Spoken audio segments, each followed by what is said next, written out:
So let's not talk about temperature rise that we can feel now anyways. Let's talk about what causes the temperature to rise, which by no means is linear. Yet we have frameworks in place that we need to leverage. It is the framework of UN Sustainable Development Goals.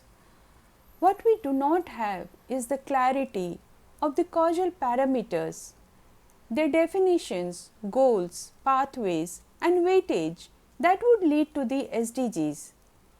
If we can standardize these, we can spur action and track progress authentically and transparently. But before that, we need to set the SDGs with more clarity and consistency. Then enable the corporates to set their targets in alignment with their standardized pathways. Periodically act and track their progress again periodically, say every year.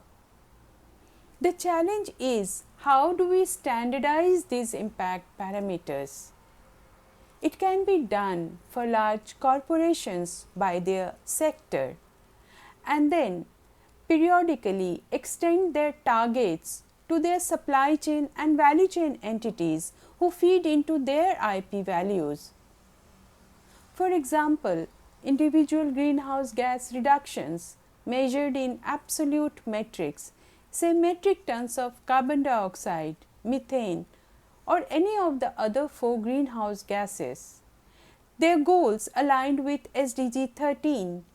Their pathways and weightage into SDG 13 standardized by their sector would become standardized sectoral impact parameters for SDG 13.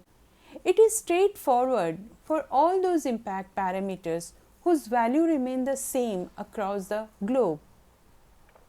For other IPs, say for other SDGs, whose value do not remain the same, we need to allow their standardization to include jurisdiction and any other aspect as needed.